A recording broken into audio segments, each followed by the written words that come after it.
நம்ம தினமும் இந்த மாதிரி வாட்டர் பாட்டில் தண்ணி குடிக்கிறோம். இந்த மாதிரி வாட்டர் பாட்டில் தண்ணினால ஏகப்பட்ட பிளாஸ்டிக் துகள்கள் நம்ம உடம்புக்குள்ள போய்கிட்டு இருக்கு. அதனால உயிருக்கே ஆபத்து இருக்கு அப்படின்னு சொன்னா நீங்க நம்புவீங்களா?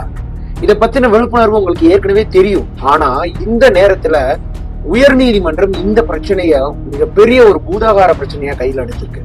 கிட்டத்தட்ட FSSAI அப்படின்னு சொல்லக்கூடிய அந்த உணவு தரம், அதை ஆய்வு செய்யக்கூடிய அந்த நிறுவனம் என்ன பண்ணியிருக்காங்க, அந்த அரசு, இந்திய அரசினுடைய அந்த நிறுவனம் இந்த பிளாஸ்டிக் பாட்டில், இது மாதிரியான பிளாஸ்டிக் பாட்டில் மட்டும் இல்லைங்க, நம்ம வாங்குற இந்த உப்பு, சர்க்கரை இதெல்லாம் பேக்கிங் ஆகி வருது பாத்தீங்களா, அந்த பிளாஸ்டிக்லயும் பிளாஸ்டிக் துகள்கள் கலந்திருக்கு, இது உயிருக்கே ஆபத்து அப்படின்னு சொல்லி ஒரு புது நியூஸை தூக்கி போட்டது இல்லாம அதுக்கு சில வரைமுறைகள், சில கண்டிஷன்ஸ் எல்லாம் போட்டிருக்காங்க.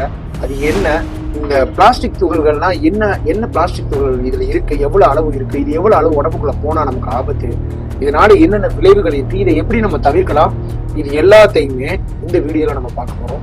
ஸோ வீடியோ பார்க்கறதுக்கு முன்னாடி என்னுடைய சேனல் சரண் பாலிடிக்ஸ் இதை சப்ஸ்கிரைப் பண்ணிக்கோங்க, பெல் பட்டன் கிளிக் பண்ணிக்கோங்க. வாங்க நம்ம வீடியோக்குள்ள போகலாம்.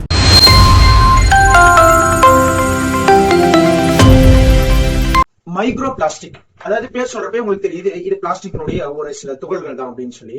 இந்த மைக்ரோ பிளாஸ்டிக்கினுடைய அளவு பாத்தீங்கன்னா ரொம்ப ரொம்ப ரொம்ப ரொம்ப சின்னதுங்க. அதாவது 0.1 mm இருந்து 5 mm இருக்கக்கூடிய எந்த அளவுல தான், ரொம்ப கண்ணுக்கே தெரியாத அளவுக்கு இருக்கக்கூடிய இந்த துகள்கள் எந்த சமயத்துல வெளியில வரும்னு பார்த்தா, இந்த மாதிரியான பிளாஸ்டிக் பாட்டில் அதிக அளவுல வெயில்ல வைக்கிறப்போ, இல்ல அதிக தடவை ரீயூஸ் பண்றப்போ, அப்புறம் தேய்மானம் கொடுக்குறப்போ, உராயிறப்போ, இந்த மாதிரி சில சமயங்கள்ல இந்த மாதிரியான மைக்ரோ பிளாஸ்டிக் அப்படின்ற துகள்கள் வெளியில வருது.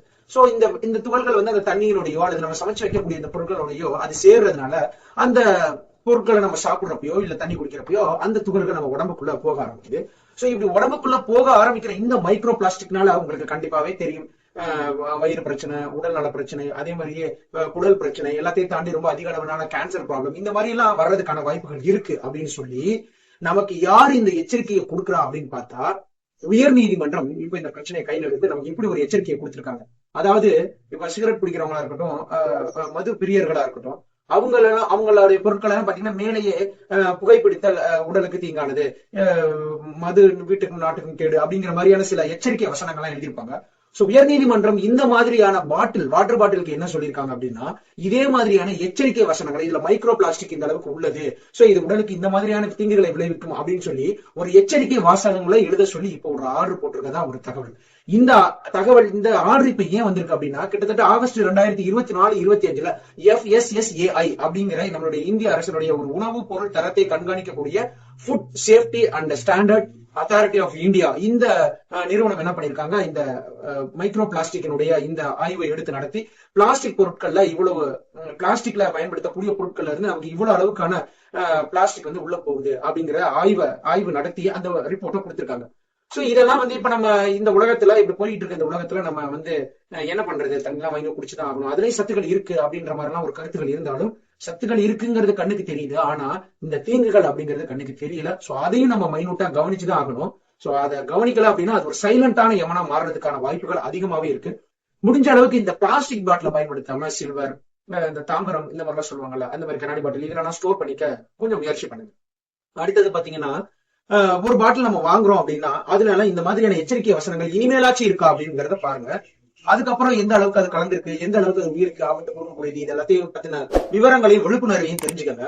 அதுக்கப்புறம் பாத்தீங்கன்னா, சமைக்கிற பொருளா இருக்கட்டும், வேற எந்த பொருளா இருக்கட்டும், ரொம்ப சூடா அந்த மாதிரியான பிளாஸ்டிக் பொருட்கள்ல வைக்காதீங்க. இந்த பிளாஸ்டிக் பொருள், அதாவது இந்த வாட்டர் கேன் மட்டும் தானா அப்படின்னு பார்த்தா, நமக்கு பேக் பண்ணி வரக்கூடிய, அதாவது பிளாஸ்டிக் பையில பேக் பண்ணி வரக்கூடிய இந்த சர்க்கரை, உப்பு இதெல்லாம் ரொம்ப அதிகமாவே மைக்ரோ துகள்கள் இருக்குன்னு சொல்றாங்க. சோ முடிந்த அளவுக்கு நம்ம அதெல்லாம் லூஸ்ல வாங்குறது இல்ல, எப்படி வாங்குறது, வாங்கி அதை நம்ம உடனடியா பாத்திரத்துக்கு மாத்துறது, இந்த மாதிரியான முயற்சி எல்லாம் எடுங்க. சோ இப்படிதான் நம்ம வந்து நம்மளை வந்து கொஞ்சம் அதுல இருந்து காப்பாத்திக்க முடியுமே தவிர, சட்ட திட்டங்கள் இப்ப என்ன சொல்றாங்கன்னா, இந்த அளவுக்கு இவ்வளவு அளவுக்கு அதுல மைக்ரோ துகள்கள் இருக்கணும் அப்படின்னு ஒரு வரையறை போயிட்டு இருக்கிறதா வந்து ஒரு பேச்சு இருக்கு. சோ அவங்க சில கண்டிஷன்ஸ் கண்டிப்பா நிறுவனங்களுக்கு போடுவாங்க. சோ நிறுவனங்களும் அதை ஃபாலோ பண்ணி ரொம்ப அதிக அளவுல மைக்ரோ பிளாஸ்டிக் இல்லாம மக்களுக்கு தீங்கு விளைவிக்காத அளவுல தான் அது கொஞ்சம் கலக்கிற மாதிரியான ஒரு கட்டாயத்துக்கு அவங்களும் வருவாங்க. சோ முடிஞ்ச அளவுக்கு பிளாஸ்டிக்கை தவிர்ப்போம். இதுதான் பேசிக் வந்து என்ன அப்படின்னு பார்த்தா, நம்ம என்னதான் இந்த உலகத்துல, மாடர்ன் உலகத்துல வாழ்ந்துட்டு இருந்தாலும் முடிஞ்ச அளவுக்கு இந்த பிளாஸ்டிக்கை தவிர்க்கிறதுக்கு என்ன வழியோ அதை நம்ம ஃபாலோ பண்ணி தான் ஆகணும். ஏன்னா இந்த பிளாஸ்டிக் அப்படின்னு சொல்ல போனோம் அப்படின்னா சில விஷயங்கள் நமக்கு ரொம்ப அட்வான்ஸ்டா இருந்தாலும் அதுல இருக்கக்கூடிய பிரச்சனைகள் அப்படிங்கிறது நம்ம உயிருக்கு தான். சோ கண்டிப்பா நீங்க இந்த பதிவின் மூலமா சில விஷயங்களை தெரிஞ்சுக்குவீங்க. இனிமேலாவது டிராவல்ல போறப்ப வர்றப்போ அதே மாதிரியே சில பேர்லாம் என்ன பண்ணுவாங்கன்னா வாட்டர் பாட்டில் வாங்கி யூஸ் பண்ணிட்டு இந்த வாட்டர் பாட்டில தூக்கி எறிய வேண்டாம், வீட்லயே வச்சுக்குவோம் அப்படி டெய்லி அதை தண்ணி பிடிச்சு வைப்பாங்க. சோ இந்த மாதிரியான பழக்கத்தை முதல்ல தவிர்த்துருங்க. ஏன்னா ஜஸ்ட் ஒன்ஸ் குடிக்கிறோம், எங்களால வந்து எதுவும் பண்ண முடியல, வாங்கினா குடிச்சாங்கன்னா வாங்கி குடிச்சு தூக்கி போட்டுருங்க. திருப்பி ரீயூஸ் பண்ணாதீங்க. பிளாஸ்டிக் ரீயூஸ் பண்ணவே பண்ணாதீங்க. அது தேய்மானம் கொடுக்க இந்த மைக்ரோ துகள்களுடைய அளவுகள், அதாவது இந்த மைக்ரோ பிளாஸ்டிக் அப்படிங்கக்கூடிய அந்த துகள்களுடைய அளவுகள் அதிகமாகிட்டே வந்துச்சுன்னா அது கண்டிப்பா நம்ம உயிருக்கு கேடு கொடுக்கும்.